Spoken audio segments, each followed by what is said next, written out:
right, hello there. We're back with another special edition of Nerds Without Pants. I am Julian, Mr. E3 Titus, and I am joined by the host of Backloggers Anonymous. Welcoming back to NWP, we have Angelo. Hi. Thanks for joining us, or joining me, rather. Patrick's on here. He might join us later on. This was kind of an impromptu thing. We tried to get Angelo in last night, but it was a little bit too late after the Sony presser for him. So it was just me and Patrick, talking about that stuff. And I wanted to get your opinions, Angelo, because I haven't really had a chance to talk to you too much, since E3 started.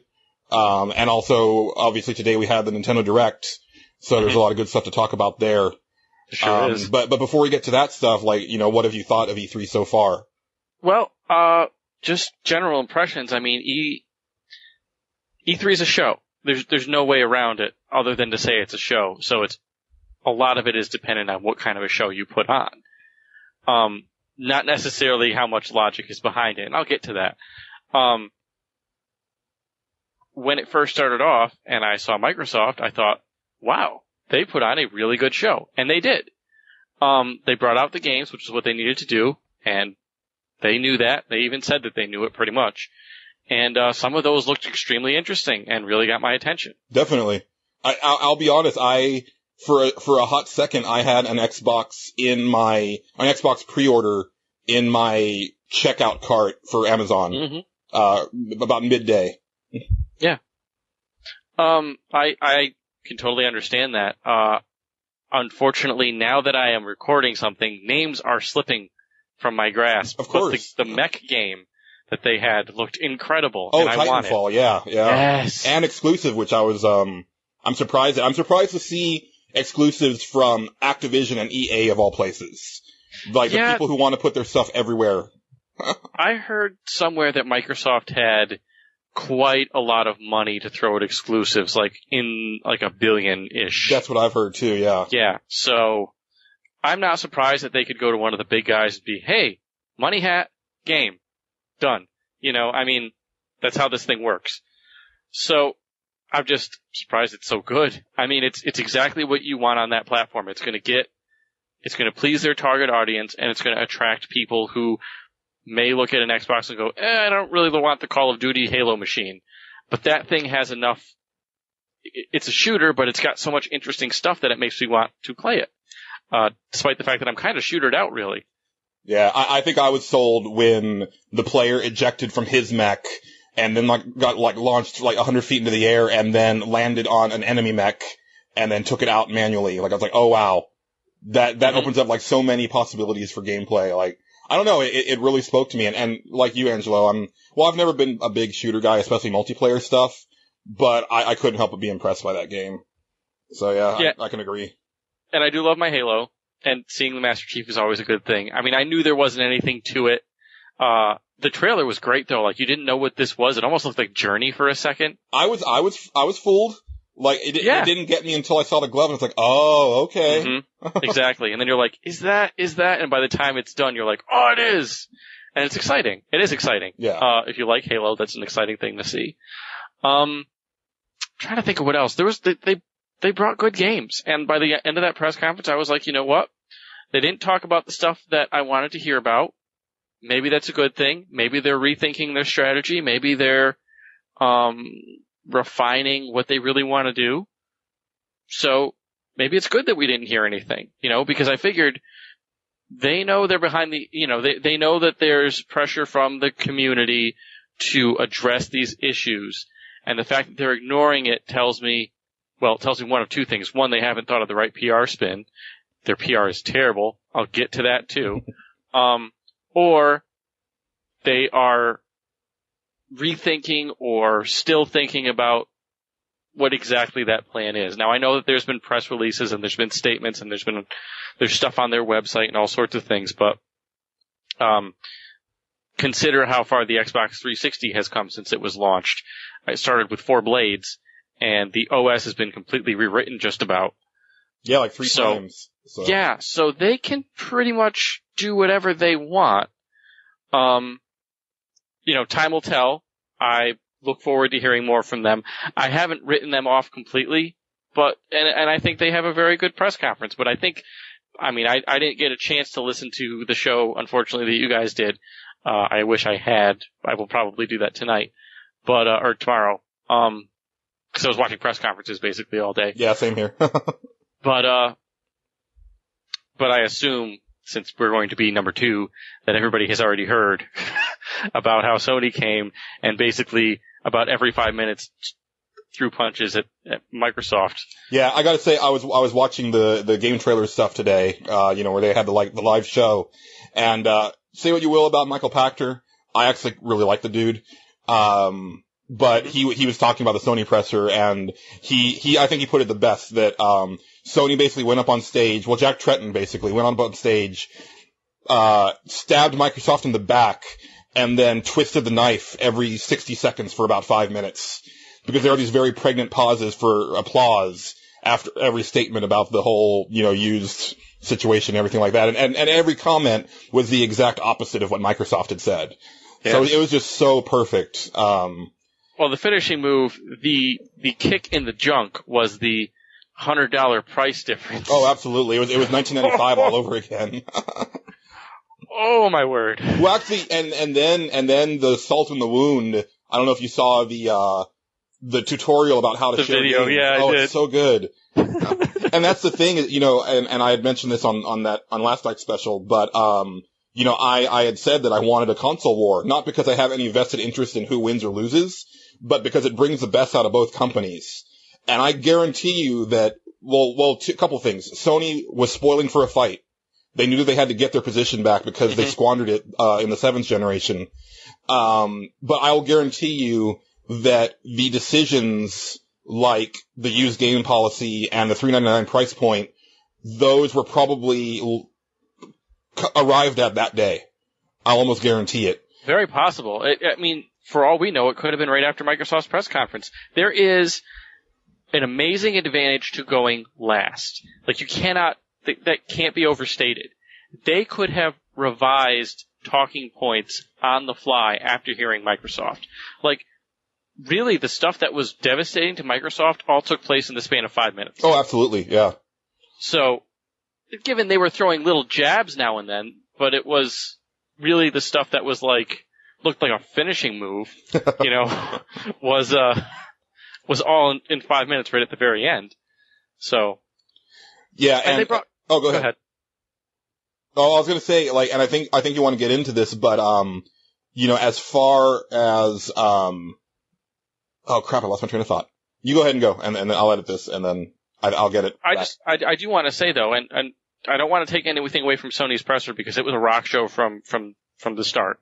They brought it and they brought it good. They got the silliness out of the way in the beginning with okay, by the way, we're going to have TV, and they made a very, very, very, very strong emphasis on for gamers. Did you notice that? Oh yeah. We picked TV shows for gamers. It's okay, guys. What does that mean? Because I watch stuff like IT Crowd, and then I watch stuff I could watch stuff like Downton Abbey. There's no television for gamers because it doesn't even matter. It doesn't even matter what that means. That's just good PR. That's good politics. Yeah, that's true. Yeah. Well, I felt a little pandered towards. Exactly. What you want to do is that they played to the E3 audience much, much better than Microsoft did. Again, they had the advantage of going last, but I think that really what this is boiling down to, yes, there are policy issues, and I don't want to sweep that under the rug, but what's really making the difference here is the PR. And Microsoft does not have it, and Sony does. Absolutely. And, it's I kind of liken it, okay, because here's the thing, like I said, as far as the used game stuff and everything, I'm sure that Sony was considering doing the Microsoft route. But seeing what Microsoft has been going through since they announced this, what it reminded me of, I was trying to think of an analogy, but it's sort of imagine that Sony is Superman, and Microsoft is Bizarro, and they're having a race. They're flying through the sky and everything. And Sony started taking off towards a brick wall, and then jumped out of the way at the last second, and Microsoft ran into it. That's basically what happened here. Is Sony was like, okay, yeah, you guys go ahead and say you're going to do this, and we're just going to hold back this generation. We're not going to bother with it. But I do think that, Microsoft is seeing into the future, and that is the future of video games, as much as I hate to admit it. Absolutely. And honestly, if they had doubled down on it and said just no physical discs, it probably would have been an easier sell. Because then you get into the mindset of okay, well, this is just going to be a set-top iPad, basically. Where I'm just going to get all of these games are going to be downloaded to my account, and it's not going to matter if the Xbox breaks because it's going to be tied to my gamer tag. If I replace a system or I go to somebody else's house, just log into my account, boom, it's there. But they're doing this weird half and half, and, it doesn't appeal to people like me who still enjoy collecting a physical disc. Same here. You can get really the entire story by looking at the consoles themselves, and I mean the boxes. If you look at the boxes themselves, they are both black boxes. Literally black boxes. Mm-hmm. Neither of them, to me, are particularly attractive. Oh, I love them both. Sony's... What's that? I love them both. Well, I think they're both sexy, but... They're neither here nor there. I don't think either one of them... I think they're just kind of there. Sony's is marginally more impressive. Yeah. And I think what you see throughout this entire thing is Sony being marginally more impressive. Sony's price is marginally better. At the end of the day, it's $100. It's not a small amount of money, but it's not a big amount of money either. We're not talking about, I don't know, I don't want to say I can't throw away $100 because I can't, but you know what I mean? If I have to save another $100 for a video game console, I can do that. Yeah, and I know what you're saying, but I was surprised at how many people were up in arms over the $499 price for the Xbox One, because I fully expected both systems to be $499. I felt that was the sweet spot. And so I was like, well, to me, $399 is a really big deal, because not only is it less, but that's almost 2 games. Or, that's a full price game, and then you go home and get on PlayStation Network and get a couple downloadable games. I think that's a big deal. Myself, I plan on getting 2 games at launch anyway, but this might, let me plan for a third game, which I wasn't planning for originally. So, I think it's a pretty big deal, but I see what you're coming from. Yeah, both of them have the ability for DRM to exist on their console. Both of the consoles' DRM is controlled by the publisher. The difference is, and this is only a marginal difference, it's actually more supported by Microsoft's hardware, and there's the phone home thing, which is both a big and not a big deal. It's a big deal because I don't like it at all, but it's not a big deal because I already have an Xbox. I already have high-speed internet. I'm already connected. So it really doesn't matter. Do you know what I mean? Well, yeah, and but it does, because there's so many, right. And that's the thing that I think is getting lost from a lot of industry people talking about this stuff, is that there are plenty of people who that is a very, very big deal for, because they either don't have internet in their area, or they just flat out don't want to connect their system to the internet. They just want it to play video games. So the people who love Microsoft's console, though, love it because of what it does on a networking side. They love the multiplayer. They love Xbox Live. You know what I mean? I bet Microsoft looked at this and go, well, the biggest selling point of the 360 is what we have done with Xbox Live. So what's the big deal if we make it have to phone home every once in a while and verify whatever? You know what I mean? Right. Now, I understand why some people would be like, I don't like this. I am not trying to belittle that, because that is a valid stance to take, especially if you live in an area where, maybe you have used your Xbox and you've never plugged it into high-speed internet. That's possible. That's fine. I can understand you not liking this. But if you have high-speed internet, it's not a big deal, because you've got it plugged into it anyway and you're already connected, and you're probably not unplugging that LAN cable every few minutes or whatever, Right. Now, I do have, really spotty internet. I've noticed that it's pretty slow and kind of wonky sometimes. So I just don't like the idea of the system having to be always on, and that somehow impeding my one-player games. And I know we talked about Diablo, and for me that's kind of a different situation, because at least Diablo 3 was set up to be you can jump in, jump out multiplayer all the time, and that's why it's online, and also that auction house stuff. But, if I'm playing, Tomb Raider 2, because I'm just gonna, think that they come to their senses and don't try to cram multiplayer into the next one.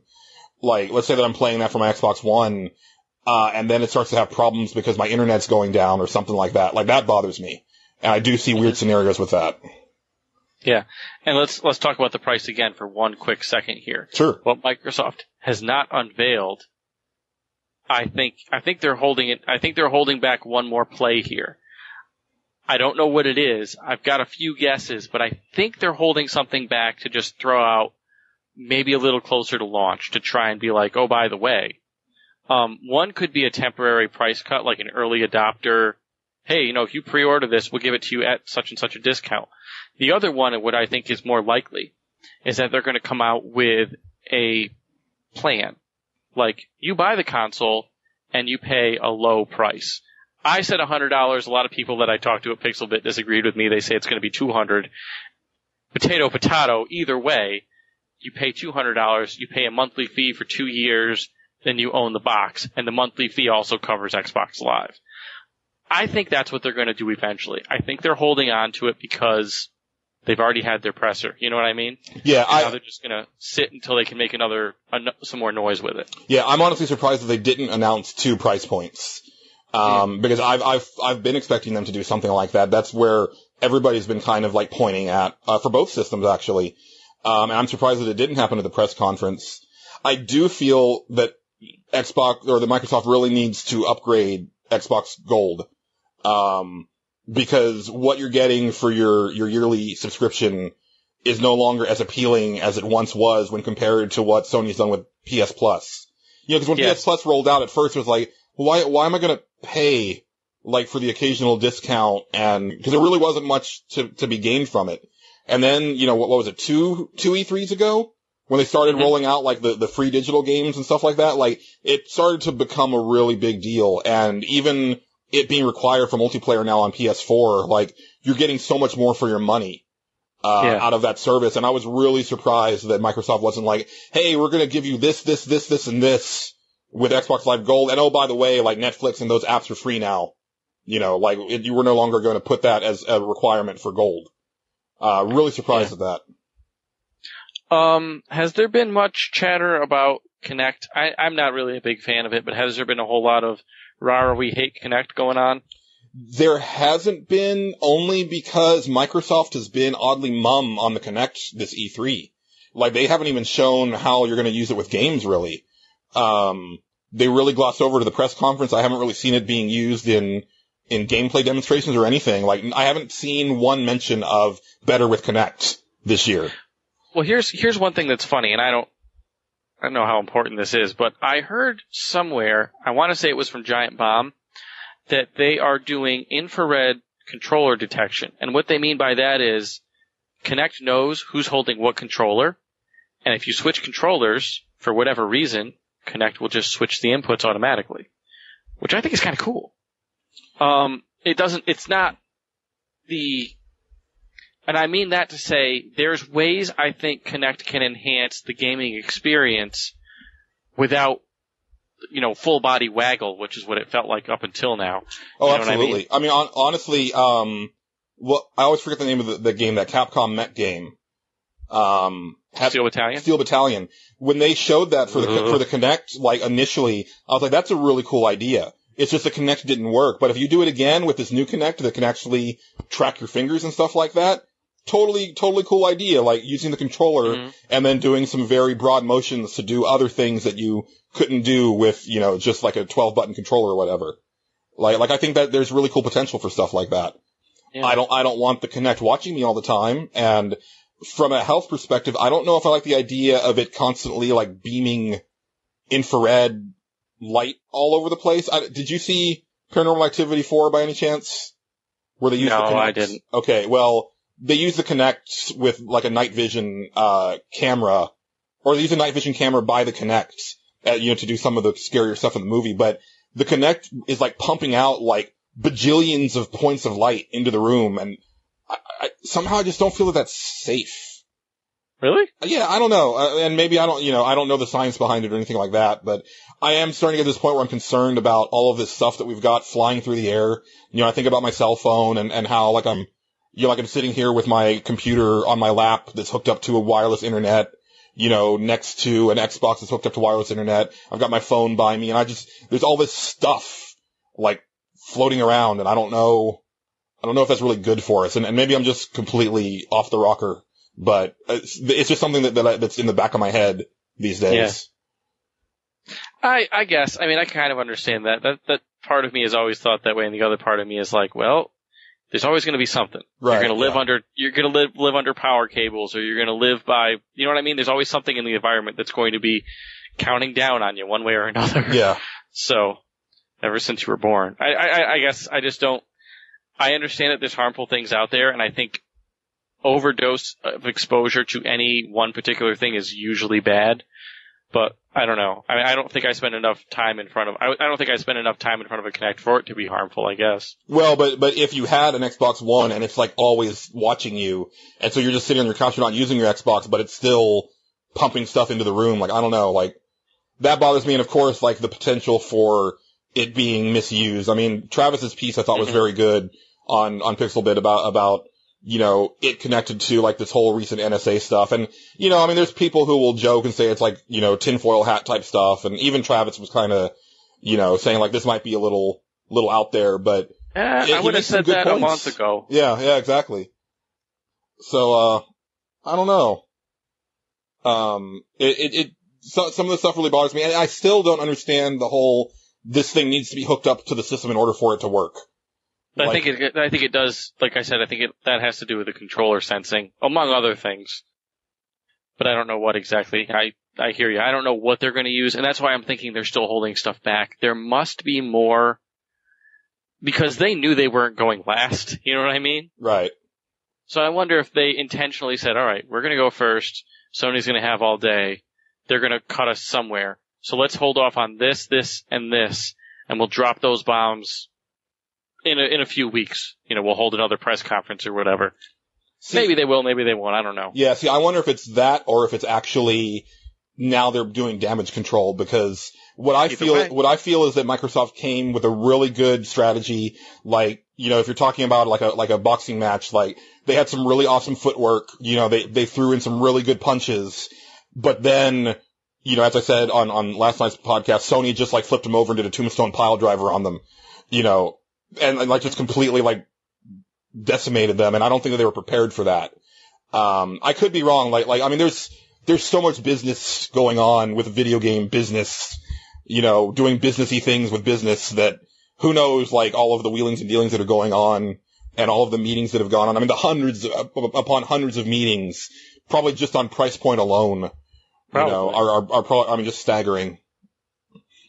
I have one more, and this is a little out there. I don't even know if this is possible to implement. This is my last thought of what Microsoft could be holding back. What if, because they have this lockout that is pretty much guaranteed to work, because they have all these restrictions on used games that publishers can implement, what if publishers reward first-time buyers with a, like, monetary discount? Like, hey, we know you're buying this game and you won't be able to trade it in, so we'll charge you $10 less to buy it new. Oh, well, yeah, and that's what I've heard is that the problem with the Xbox thing isn't necessarily that you can't trade your games or you can't do this or you can't do that. It's that they haven't come out and said what the benefits would be to the player. And that would be a huge benefit to the player. Mm-hmm. And there are people, I mean, I know some friends that pre-ordered the Xbox One right after the press conference. They were sold. And there's people that don't really care about buying a disc and trading it in and blah, blah, blah.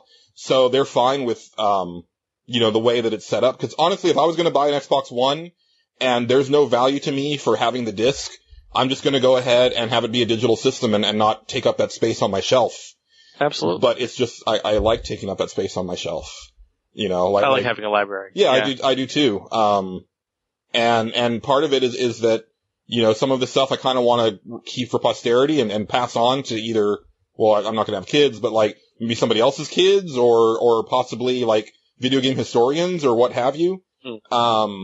And another part of it is just like the satisfaction of knowing it's mine, like that I can play it. Cause there is that danger of like, well, if they shut off the servers, they've gone bye-bye.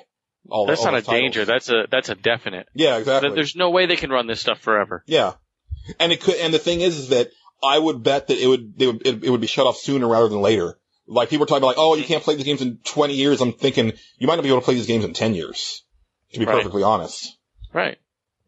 It's all about being cost effective. I mean, if Microsoft isn't making the money that they're spending by keeping these servers running, they're turning them off. Yeah. And that's the end of the story. Yeah, see, older EA sports games, because EA was like, had this mad on for having their own private servers instead of using the Microsoft ones. And they're like, oh, well, guess what, guys? We're shutting off these servers for these games that you play because, we don't want to run our own servers, but we want our own servers. Mm-hmm. Oh, I remember the other thing that I liked about the Microsoft press conference. The thing with Forza where it learned your driving habits, and basically all your opponents were basically AI driven by the driving habits of other people that actually played the game. That actually is pretty cool. I do like that. That is very cool. I would like to see that implemented for fighting games. And lastly, I called the hopper. You remember this? I don't remember this. You sent me that text and I was like, oh, okay. Remember before the Xbox reveal, I said this is how they're going to justify always online, and the reality is a little bit different. But I said they're going to constantly run a hopper for your most recently played game in the background on the system, and when a match comes up, whenever you turn that game on, a match will just be ready for you. And they did something a little different where you can have a beacon. It's basically the new beacons where you put a beacon on a game and it finds matches for you. And when a match is available, you get a little pop up and you push a button to play that game. Oh, okay. I guess I missed that part. Okay. Oh, yeah? Yeah, I guess I must have.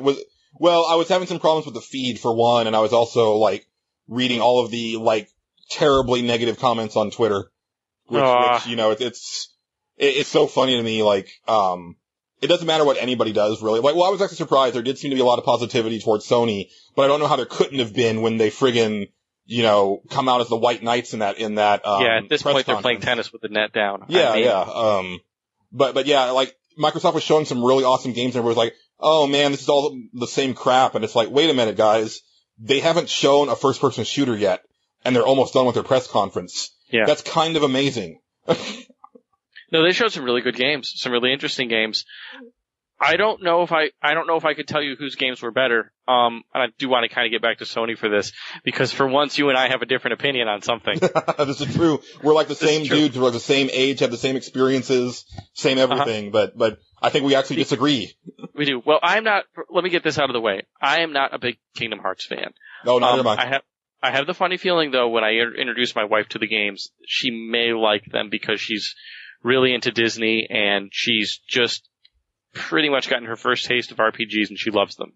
So we'll see how that goes. But anyway, I don't have much to say about that, except if I was a fan, I would have probably exploded because that looked great. It had the music, it had, the characters, it had it was Kingdom Hearts 3. Everybody's happy. Where you and I were kind of like... Oh, you want to talk about this? Okay. I do want to talk... You want to talk about this? No, that's fine, yeah. I just think it's funny. I think this is crazy because I was the guy who was like, I have not really had a great Final Fantasy experience. Excuse me 1 second. Really great Final Fantasy experience since like the PlayStation 1. Yes, I'm not saying the other ones... I'm not saying the other ones weren't good. I am saying nothing has come close to like Final Fantasy 9 since Final Fantasy 9. Meanwhile, you just you love it. I do, yeah.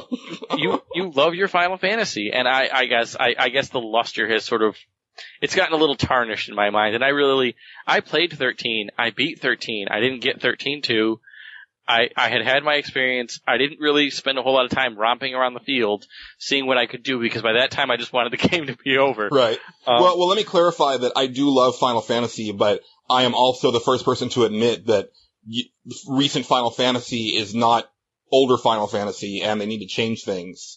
Fair enough. Even though I did enjoy 13 and 13-2, there are plenty of things in those games that make me roll my eyes into the back of my head. Large portions of that is friggin' Tetsuya Nomura designs and dialogue.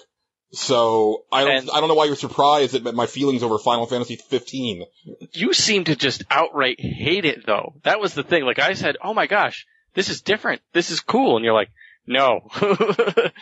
Well, what I said on the cast last night, and okay. Was that it looks like a great Japanese action game. It looks like something that Platinum Games would have done or Capcom would have done.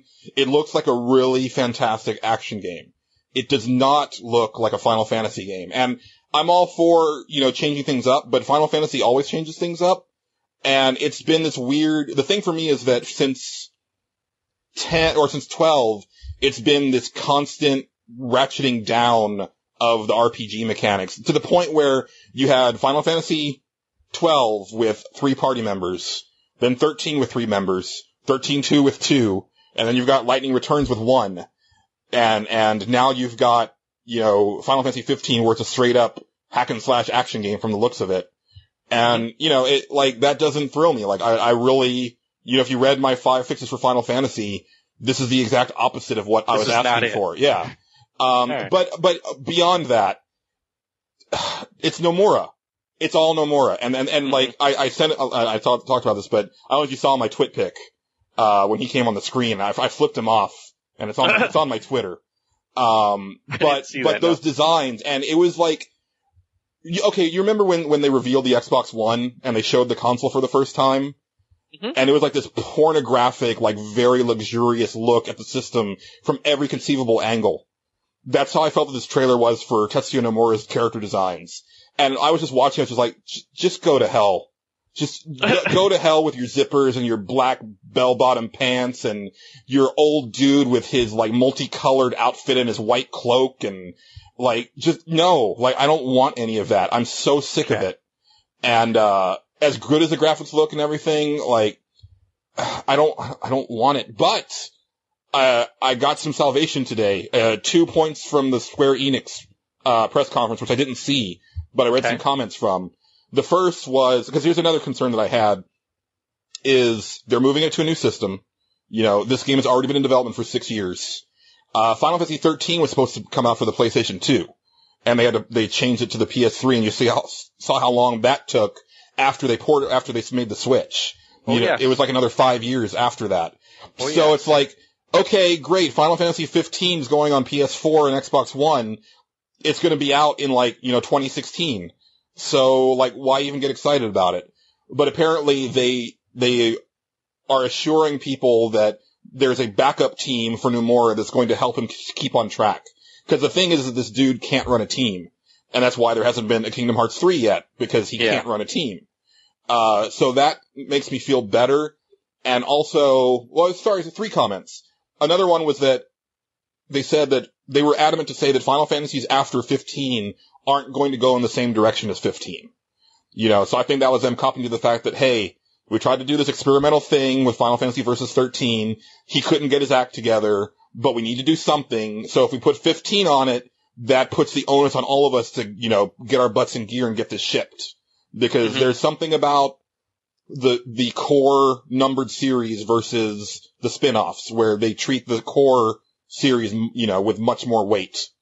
So there's that, and then there was also an apology, from one of the heads of Square Enix. It wasn't the president, but he basically said, look, Final Fantasy has strayed from its path, and I'm sorry, but we're gonna get it back. And I was like, okay. Alright, if you acknowledge that, then at least, admitting that you have a problem is the first step to solving it. But. Alright. Well, here's my thoughts. I mean, based on, because I didn't really see the highlights that you did. Those are good points, though. Here are my thoughts. First of all, they need to shake up Final Fantasy. It's not necessarily my first pick either. Hold on. Hold on. I get it. Let them, and this is kind of where I'm like, Final Fantasy has hits and misses. The original Final Fantasy, freaking amazing. Have you played Final Fantasy II? Have you? That's the only game in the series I actively hate. There's a very good reason for that. Okay? I don't think this game will be worthy of active hate, but I think they're going to be experimental with it. And if you think about this, here's another thought. Think about the world of Final Fantasy XIII, how it was basically straight corridors with a few branching paths that kind of came back.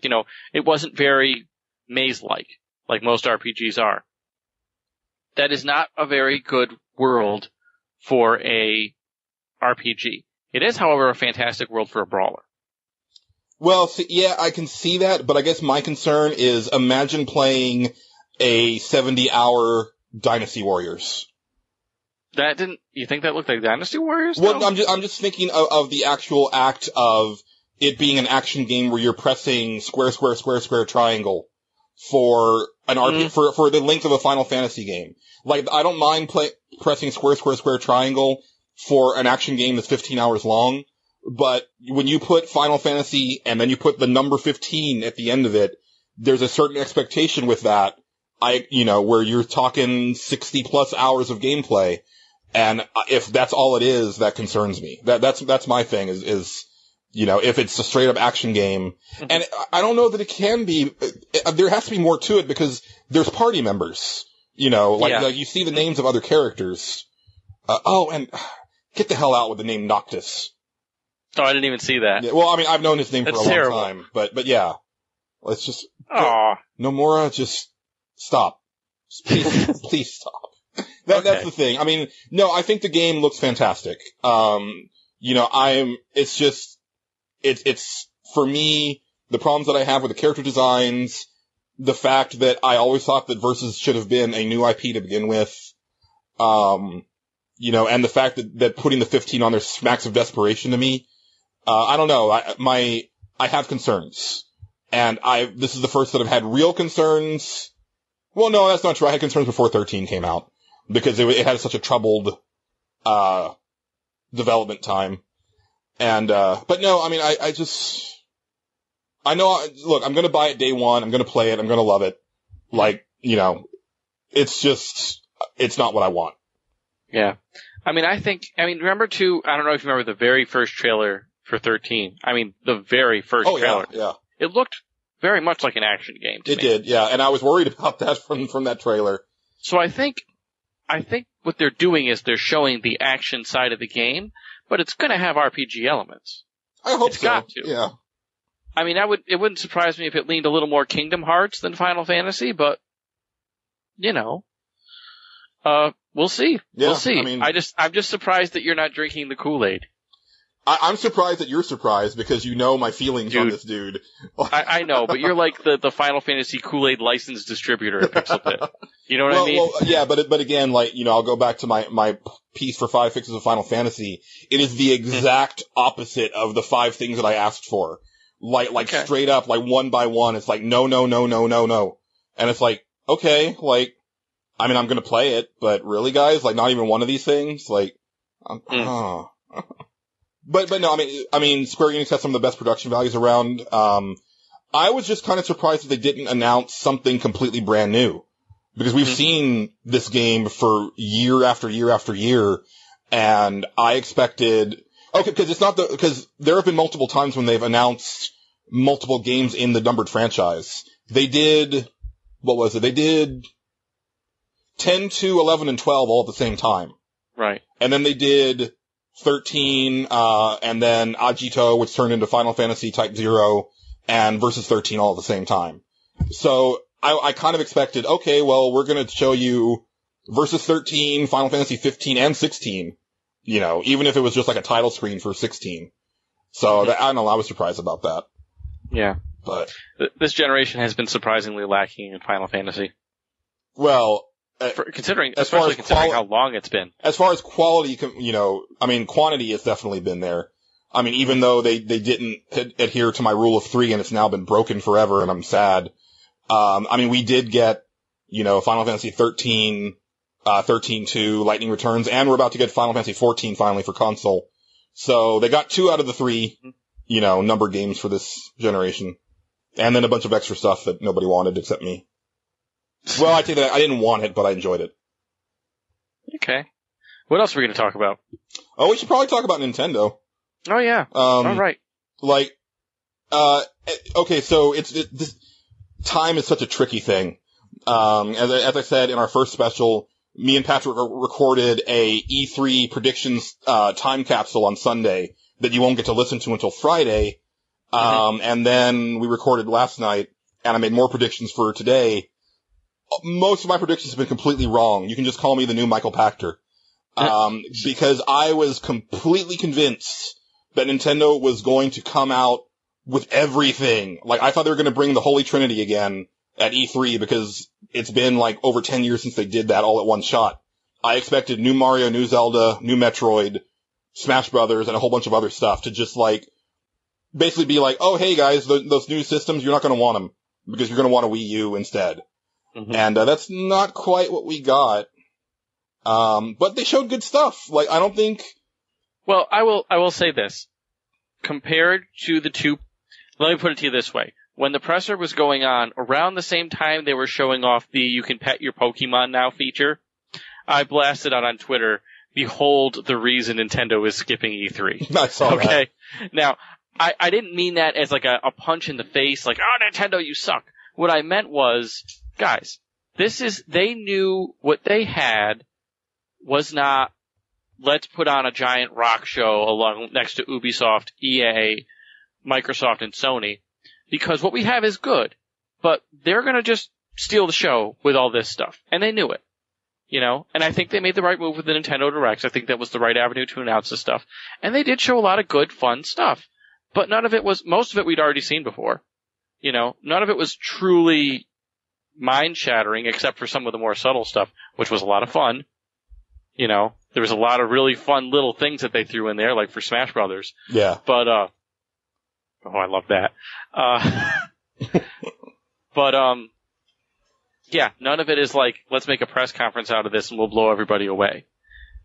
So, I think they made the right move. I liked I liked the Nintendo Direct, just as a whole, but it is what it is. Yeah, I agree. Like, I think that they made the right move. I think going for just a 40-minute Nintendo Direct was the wrong move. Because they left out so many awesome things that they could have shown. Like, they really didn't show anything for 3DS except for, Pokemon and then some third-party stuff. Brawl, or Smash Brothers. Well, yeah, but I mean, I'm talking about, like, you know, the new Zelda and, Mario and Luigi and, I mean, some of that stuff, like, they have trailers for them, but some of that stuff we actually hadn't seen, you know, in large quantity yet. And I think they could have spent some time on those. I mean, this is the second E3 in a row where they were like, they skipped the 3DS and then afterwards they're like, oh, here's trailer one, you know, like, here's a bajillion trailers of awesome stuff that we could have talked about. Well, I think they are now seeing that the 3DS has taken hold, but the Wii U is floundering. So it's probably just a matter of emphasis. That's a good point. So, yeah, that's my guess. I mean, I'm not in the meetings. I do think that, you know, again, the emphasis was really good on some of that stuff. I think, I haven't played a Mario Kart game since Double Dash, and that Mario Kart game looks really nice. And that looks fun. Nintendo is lucky because they can rest on the laurels of the fact that, hey, it's this Nintendo property, but now it's in HD, you know, because that's still a big novelty for them because they're behind. So it's like when you see Mario Kart in HD for the first time, you're like, whoa, that looks really nice. You see Smash Brothers in HD for the first time, and it's like, holy crap, like, that's amazing. Like, this is fantastic stuff. I want a Wii U. And then you come to your senses and be like, oh, wait, like, this is the same game. It just looks really, really pretty. Which I fully admit is, you know, like hypocritical because obviously, like, the games I'm excited for PS4 are more of the same, but they're really pretty. But here's the deal. Whatever that game is that they keep showing with the big red X, that's coming to Wii U. I will buy a Wii U. Or that game, it's going to be playing in my house. I think they're just calling it X. No. You don't really? think so? Well, that's what people were saying, but then again, Iwata did, like, say, this game is being developed. Like, he never said the name. He kept saying, this game. But, yeah, that looks really nice. Xeno, whatever. It's and, you know, the mechs, like, I haven't played Xenoblade yet, but the mechs seem straight out of Xenogears. So that was really cool. And holy crap, like, for me, Wonderful 101 and Bayonetta 2. Bayonetta 2 flipped my brain. Looks so good. And I love Bayonetta. I think she's one of the coolest female protagonists in gaming, period. You know, I realize, oh, you know, she gets naked, blah, blah, blah, but her personality and her sass and her, like, fighting moves are just like, no one can touch her. And she's over the top in every department. Yeah, and in the best possible way, yeah. Yeah. Speaking of favorite females in games, we totally forgot to talk about Mirror's Edge. Oh, we did. Which is fantastic because that's the next game we're covering on Backloggers. Thank you, community, for picking that one. Yes. Not even knowing that this was going to happen. So there was a little bit of great synergy there. No one's going to buy it. Don't say that. No, I will say that because this is what happens with these games is there's people who are like, why haven't you given us blah, blah, blah? And then it comes out and nobody buys it. Like, I'm going to buy it day one because I bought Mirror's Edge on day one. Me and about 100,000 other people. I didn't because I didn't know what it was. Like, I didn't know enough about it to be like, oh my gosh, this is great. And I ended up buying it on the cheap and loving it. Well, see, I don't know if I'm going to be on that Backloggers with you, so I can tell this right now. I have always had, like, I have a problem with first-person games, and my biggest problem with that is I don't like the feeling of being a hovering hand with a gun. I need to feel like I'm in a body. And people hadn't really done that to great effect before. And I've been talking, you know, putting my creator cap on, thinking about what it would be like to be in a video game where you were actually, basically, you put the camera in the head of a third-person character. And when that first Mirror's Edge trailer was shown, where it's just like, you know, the following was made with in-game footage, and it's just like there's no sound, there's no music. It's just like Faith running along the ceilings, and then the music starts to swell. I got emotional because it was like my vision come to life, and I was like, I'm so glad that somebody did this because this is what I've been dreaming of for like 2 years now. And so that was a very special thing to me. So I had to buy it on day one. Like there was just no getting around it. Yeah, I'm not gonna lie.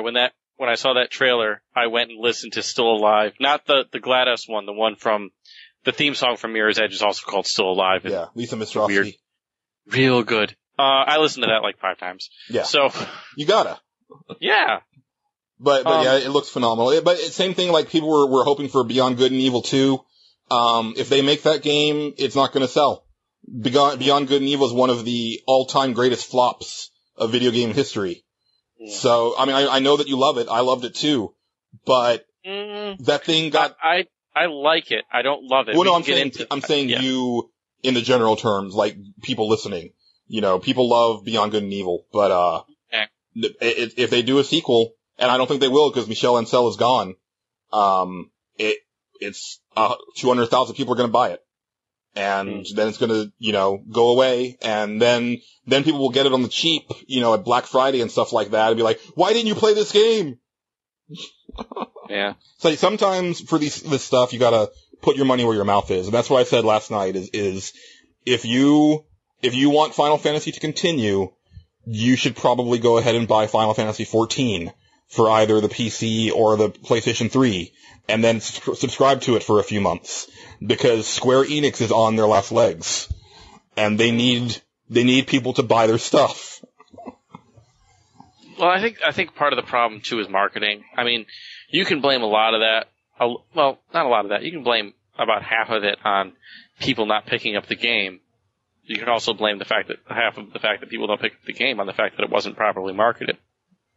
Well, right, but I mean, you know, marketing Mirror's Edge is a puzzle. How do you do that? You're right. There's so much going on in that game that is unique to that game. Art style, the gameplay itself. There really hasn't been a 3D platformer like that before or since. There's been elements of that in other games. I mean, you know, wall running and all this other stuff. But there hasn't been a game where the whole object is get from point A to point B, follow the red hint lines. You know what I mean? Right.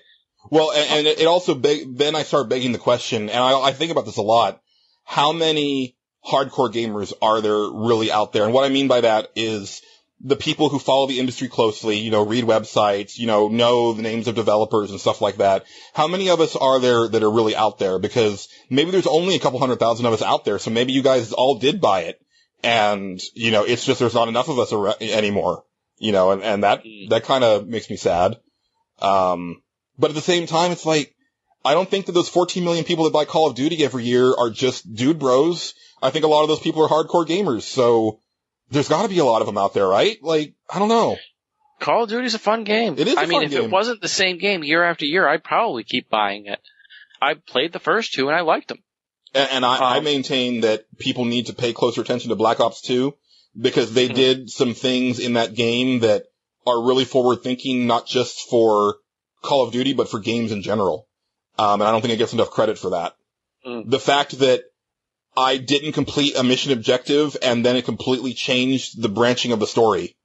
Oh, wow. Was amazing to me. I was like, holy crap, like, you're telling me that this game where in the level before it, I took one step to the left when I shouldn't have and I failed, like, you're telling me now that there's this open-ended part where if I had been better at this and actually apprehended this guy, things would have gone down differently? You just blew my mind. Like, that's amazing. Interesting. And there's also that other shooter, what's the one? You guys used to talk about it on NWP a lot. Spec Ops? The Line, yes. Yes. That one. Yes, that's another one that is amazing and does things that games should do more often. I need to play that. You do. Are we done talking about Nintendo? Well, I mean, I think, what else is there? I mean, I think, they didn't show it in the direct, but I think Legend of Zelda, A Link to Another World, is that the name? Something like that. It looks great. Like The first screenshots when they first announced it, I wasn't happy, but it looks so good in motion. Totally buying that. And, this is from a guy, I mean, well, I'll cop to it. I will buy it. I'll play it for about 8 or 9 hours and then I will put it down and forget about it. Cause that's what I do with Zelda, but I'm excited for it. Okay. Yeah, I think there's good stuff. I actually think, okay, let's talk about Super Mario 3D World. Yes. I think it looks really, really fun. And I'm so happy to see them at least give a wink and a nod to Super Mario Bros. 2. Because that's still one of my favorite Mario games. And, I said this in our prediction episode, but I really wish that they would bring back Subcon for one game. Just one game. Just give me Wart again. And, I think that's a really cool world that, Nintendo doesn't want to acknowledge because technically they didn't make it. But, oh man, at least here we have Princess Peach. Well, I still call her Toadstool. She's back and she floats again, so I will use her if I ever play this game. Nintendo's always been tactfully throwing little bits of, like, Super Mario Bros. 3 had the bombs in them. Mario World had, right. the little spiky guys. The ninjas. Yeah. They were like in one little part of the final castle, if I remember correctly. Yeah. And that was it. Like, you almost had to know where to look for them, but they were there. And Birdo has showed up. Yes. Here and there. Yes. Yeah. He, she? Yeah, with their confusing backstory on him, her. Oh boy. Leave that alone. Right. It's like poison on Final Fight. Just don't talk about it. Exactly. I will say this. I think the cat suit mechanic looks really fun. Oh, it does. And did you see Kuribo's shoe in there? Did you notice? No, I didn't. Really? Yeah. Well, it's like floating on water, but still, it's a Kuribo shoe. If it's there, it's there. Yeah. Making its triumphant return. Nice. Stomp on everything. I used to just. You just play that level over and over and over. Yeah, pretty much. Yeah. I don't know. Like, here's the thing: is that I love console 3D Mario. I don't know. Can we count this one though? Is this like the Mario Galaxy for the Wii U, or is this? No, this isn't Mario Galaxy for the Wii U. But I was having this discussion with somebody else pretty recently. It was probably Nick, and I think he used something similar to this in one of his reviews. I said, like, bad Mario titles are still really good games. Oh yeah. They're just not amazing games. I would also like to point out that I'm pretty excited about Donkey Kong Country for the weirdest, stupidest reasons. I have so much fun playing those dumb games. I don't know why. I loved the first one and then never cared after that, but again, the HD-ification of it, made me interested. I was like, wow, that's really nice looking. Donkey Kong Country Returns was a lot of fun. Their level design is fantastic. Most of the levels just were unique, like one-off things that I wouldn't say one-off. Like, maybe you saw the same theme in a level twice in the game, 3 times at the most, and then it was never used again. And it was like, that's crazy. They come up with so many new ideas to keep everything fresh. I was never bored playing that game. And, I don't know, I think some people were disappointed by the fact that, this is what Rare's been working on, really? Or not Rare. I made the same mistake today when I was writing the Nintendo write-up. Yeah. We are the same person. That's how old we are. Retro. They both start with R. Yes. Okay? And they both make, Nintendo properties under the Nintendo umbrella. Right. And they don't speak Japanese, so it makes sense. But yeah, Retro. They were like, oh, this is the big project, Retro. Dude, wait until you see it. Just wait until you see it. Because Donkey Kong Country Returns was a ton of fun. I had a blast playing that game. I am a sucker for platformers. I will tell you that. I sat there and beat Rayman Legends in about a single day. And I mean, I 100%ed that game. Wow. Because I just destroy platformers. I love them. Maybe it was 2 days because, I have a life and kids and stuff. So, yeah, I don't know. It's really, it spoke to me. Yeah. What can I say? Well, More so than Mario 3D Land did. Something that spoke to me, was the appearance of Mega Man in Smash Brothers. Yes. And I think Absolutely. The reason it spoke to me so well is because they were really hitting Mega Man 2 really hard. like from the Wily's Castle they showed is the Mega Man 2 Wily's Castle. The music is Mega Man 2. Mm-hmm. At first I was like, okay, so he's only using Mega Man 2 bosses for his weapons, but then they started mixing it up. Is he the most overpowered character in Smash Brothers history?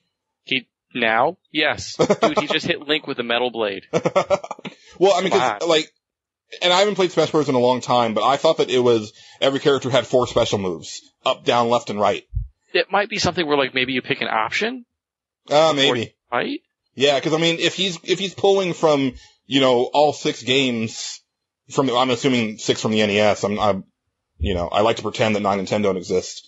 If he's pulling from those games, then that's a ton of moves. You're talking about 8 characters from most of the games, 6 from the first one. That's a ton of moves. I wonder if he can just go in with his regular weapons and maybe 1 or 2 sub-weapons that you pick before you start. Yeah, they gotta curtail it some way. Or not. Maybe. Ooh, oh my gosh. He's gonna be banned from tournament play. Oh man. And his design looks really good. They did what I've wanted them to do with Mega Man, where they made him look more robotic instead of less robotic. He's definitely got panels and seams instead of looking like a dude in a suit. Yeah, but it didn't detract from I want to use the word cuteness, and that's the only thing I can think of. No, he totally looks cute. Yeah, he fits the Smash Brothers feel though, where, there's 2 ways you can do a giant angry gorilla, and they did the cute way, Right. So that's the same way that there's a couple of different ways you could do, the Japanese version of the Terminator. And this is the way they went with it, and it's cute. Versus, the abandoned, gritty Mega Man project we saw a little while ago. Which I still haven't looked at, but I don't really need to. Not that they would have ever gone that way. I knew they wouldn't. But I mean, you could have just gone with, heck, for all we know, they could have just made him a sprite. They could have just thrown in. Funny. That would have been funny. Or Fat Mega Man. Please, thank God you didn't do Fat Mega Man. Exactly, yeah. What do you think of Villager? He doesn't have a name. And the Wii Fit, trainer being in there. I'm going to get killed for saying this. I really, really don't like Animal Crossing at all. So I have no statement on the Villager. But, the Wii Fit lady, that has potential to be absolutely hysterical in all the right ways. So that I haven't gotten a chance to see what the character's moves are and stuff like that. But dude, could you just imagine if she, for one of her special moves she just slaps somebody in the face with a balance board? Yeah, I mean, I'm not against it, but there's 2 things that I have issues with. One is that I feel it's an indication that Nintendo has run out of ideas for characters to put in there. And 2, it's a slap in my face that there still is no Little Mac. Because Punch-Out is one of my all-time favorite Nintendo games, and he keeps getting the shaft. He's a freaking fighter, for goodness sakes. And he would fit in so well aesthetically. He's so tiny. I didn't even think of that. And also, I can't believe I didn't think of that. I was thinking on the way home, what about Advance Wars? Why isn't the main character from Advance Wars in there with little mini tanks that he throws at you? That'd be fun. Is there a main character from Advance Wars? Yeah, there's a named character. I forget what it is. I want to say it's Sammy or something. He has an orange jumpsuit. He has a wrench. He's a stereotypical Japanese 15-year-old boy. Do they reference it? Is there maybe a smash attack where a bunch of tanks shoot everybody or something? I don't know how. Well, probably a special thing. Yeah, but I also think we'll go a little deeper into some of your other games. like, I wouldn't mind seeing Eggplant Wizard from Kid Icarus or, again, Wart from Mario Brothers or something, like, let's kind of explore a little bit and go a little bit deeper. If you're getting down to Villager from Animal Crossing, not even Tom Nook, like, at least, for me, the Animal Crossing thing is give me a character with a name. Like, I think a lot of that too is what do we want to bring attention to right now? I mean, Nintendo has nothing to gain from, let's put Little Mac back in the spotlight. Yeah, there's a nostalgia hit from it, but they just launched a new Animal Crossing. So they're trying to capitalize, I suppose, on people playing this going, Villager, what? Oh, Animal Crossing, let me check that out. And vice versa, people from Animal Crossing going, because Animal Crossing probably doesn't appeal necessarily to the same type of people that would play a fighting game. Right. But maybe they see Villager and Smash Brothers and they go, let me give that a shot. That looks funny. That looks neat. That looks clever. Whatever draws them to it. There's a chance for some community interplay, I guess. Yeah. Between the two.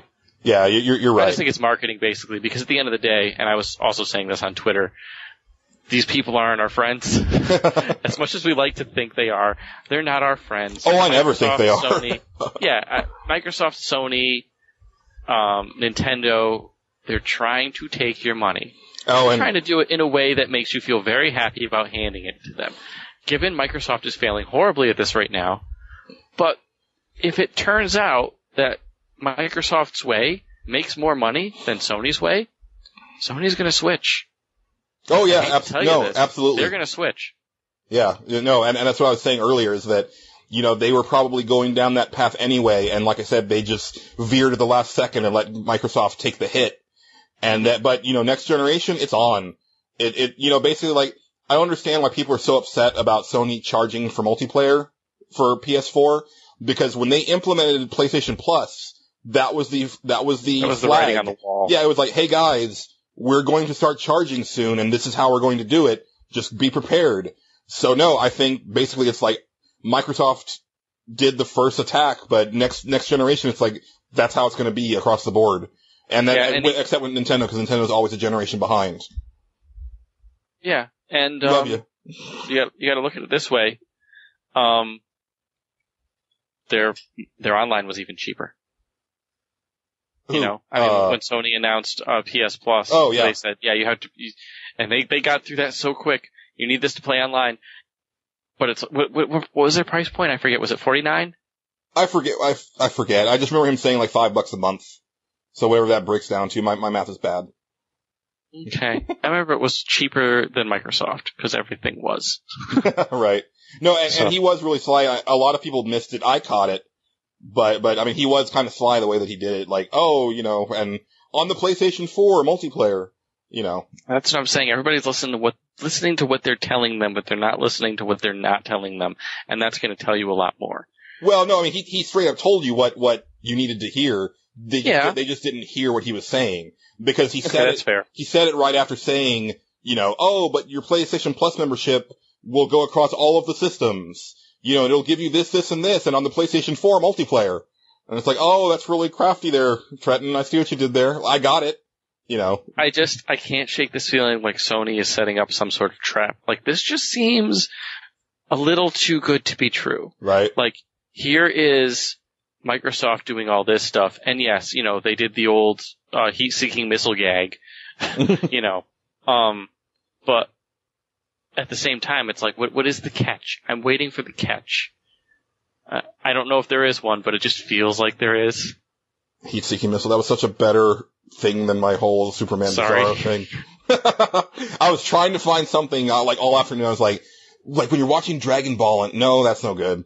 It's like, I don't know. Damn you, Angelo. It's so good. Sorry. Such a better host at these things than I am. Your sound and action that's coming out this week is so much better than mine. Oh, thank you. I'm gonna do another one soon. Good. Hopefully. I'm gonna try and do one a month, but man, it's just, I'm strapped for time. Yeah, so. I definitely need more help from the staff. But, anyway, that's besides the point. No, but I do agree, but at the same time, I pre-ordered, on Amazon last night just to lock my system in for the PS4, but I actually went to my friend's Best Buy, because she's a manager, to give her the sale and also to get my reward zone points, because I still had pre-orders. So I went after work and plunked down $100. So I'll cancel my Amazon one, but I was happy to do it. Like, I did it knee-jerk reaction last night, and then when I woke up this morning, I was like, still feel really good about this. So I'm all in. I haven't done the launch thing since the GameCube. Oh yeah. So I have never done a launch thing. Oh wow. Never ever bought a console at launch. Yeah. Well, I did a piece recently about preparing people for shifting to the next generation, because it's been so long that I think there's a whole generation of gamers that have never had to do this. You know, there's people who are out there who play games just as hardcore as you and I that are like, why do I have to buy a new system? Like, you know, because I've never had to do this before. Like, I've always had an Xbox 360 because I got it when I was 10, you know, but, you know, in that thing, I said that there's just something about being there at the beginning and, you know, getting that system home for the first time and pulling it out of the packaging. Like, it's very ritualistic for me, and there's something about doing it right at the beginning that's very special. Cause I did that a lot. Even if I didn't buy the system right away, I went through like 4 different launches at Game Fellas. So I got to unwrap these shiny new systems when they were brand new. And a lot of times, the Japanese versions, you know, months before they came out here. So it was like, oh, Sega Dreamcast. Like, only like a few people in the country have this right now. Like, let me open you up and plug you in and see what you can do. And then you pop in Godzilla Generations and you're like, oh. Because the launch for the Dreamcast in Japan was atrocious. I haven't played that, so. Yeah, it's import only. It's a bad Godzilla, strategy RPG. What? Yes. You control military units trying to take down Godzilla and other Godzilla monsters. Okay. That actually does sound kind of awesome, though. Oh, wait. I'm sorry, I'm confusing the two. That's for the Sega Saturn. That actually was awesome. Godzilla Generations for the Dreamcast was not good. I'm sorry. It was garbage. The Saturn one, though, was actually really cool. Sorry. I never got over how the Saturn looked. Like, it looked like it was trying way too hard to do 3D. And it turns out it was. No, the Godzilla strategy game was 2D. Oh, okay, good. It did 2D like a beast, but 3D was just... I still remember that looking at the Sega Saturn. I'm like, wow, this looks terrible. When they finally shoehorned Resident Evil onto that sucker, it was like, poor Sega Saturn. Poor Sega Saturn. But man, I mean, if it wasn't for that, we wouldn't have... wasn't that where Grandia came from? Yeah, that's true. And, actually, if it wasn't for that, we wouldn't have, Odin Sphere or, Dragon's Crown, because, people don't know, like, Princess Crown was, you know, the first in that series, and that was on the Sega Saturn in Japan, and it was glorious. So. Alright, I think we've gotten into, like, the really weird Retronauts-ish backloggers part of the discussion, so I think we're probably done for E3 stuff. That's what I do. Speaking of backloggers, just real quick to throw this out there, I know if you're listening to this and you're wondering where the next backloggers is, I know it's been a while. Shodan has been busy and has like hijacked everyone's PC. We'll explain it all on the show, but yes, we will get to it. But 2 broken computers. Oh, I'm 2? not even kidding. Oh, 2. okay. So including that's mine? why this. Huh? Including mine? Well, my power supply was broken. Yours and Nick's. Oh, and it was both power supplies. Okay. Weird. I'm not even kidding. Yeah. Ooh. I'm telling you, the curse is real. Yeah. It's like Madden. I have to say real quick, when they introduced the cover, player for Madden, I was like, why do they still make a big deal about this? Everybody knows about the curse. Mm-hmm. Like, why are you applauding? You're killing him. You're killing his career. Thankfully, I don't think we'll have to do another, Shock series game, because they're pretty mainstream now. This was like the only one that I think fit for backloggers, so. Oh, thank goodness. Yeah, so hopefully I won't kill anybody else's computers or lose any more podcasts. Yeah. My gosh. Alrighty. Right.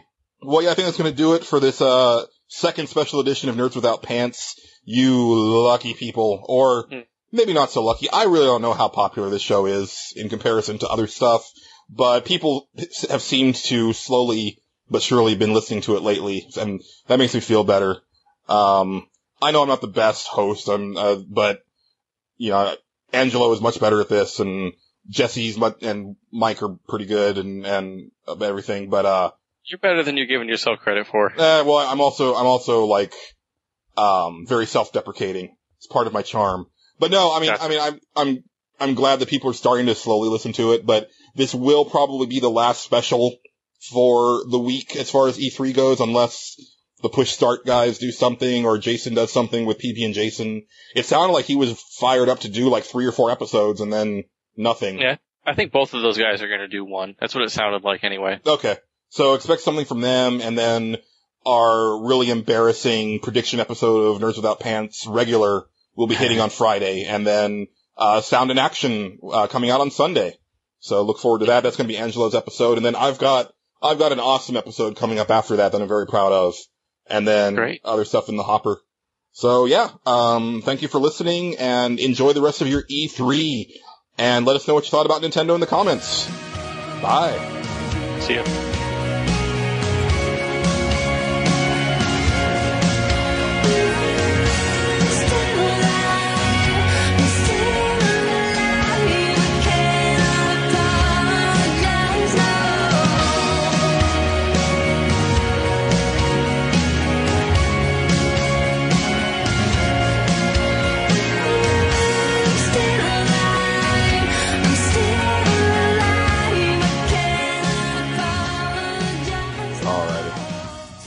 Good I episode. was recording this, so yeah. Oh, good. Yeah, I thought it sounded really good. Yeah. I'm not going to edit. I'm just going to throw some music in it and throw it up live. That's what I did last night. Oh, did you really? Yeah, I that's why I put in the description, like, unfiltered, unedited. Like, there's some coughs in there, and there, like, at some point, Patrick, like, clicked on something that was playing some music that he didn't realize was playing music. So it's like, for a little bit, he's just, like, kind of jamming out. He's like, I don't know what that is. That's fantastic. Yeah. That sounds also like Patrick.